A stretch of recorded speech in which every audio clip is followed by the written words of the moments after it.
এভাবে ট্যাংরা মাছ রান্না করলে এর স্বাদ জীবনেও ভুলতে পারবেন না। খুবই সহজ সরল একটি রেসিপিটি বানানোর জন্য আমি এখানে নিয়েছি ট্যাংরা মাছ, স্বাদ মতো লবণ, হলুদ এবং সরিষার তেল দিয়ে মাছগুলোকে ভালো করে ম্যারিনেট করে নেব।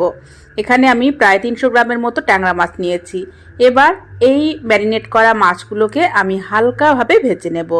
আর মাছটাকে কিন্তু খুব বেশি ডিপ ফ্রাই করা যাবে না, এভাবে হালকাভাবে তুলে নিলাম। এবার সরিষার তেল দিয়ে বাটা মশলা দিলাম। এখানে অল্প একটু আদা, রসুন, পেঁয়াজ এবং জিরা বাটা আমি শিলে বেটে নিয়েছি, সেটা দিয়ে দিলাম হলুদ, লঙ্কার গুঁড়ো, ধনিয়া পাউডার সব কিছু দিয়ে ভালো করে মশলাটাকে কষিয়ে নিলাম। সেই সাথে দিয়ে দিলাম কয়েকটা চেরা কাঁচা লঙ্কা।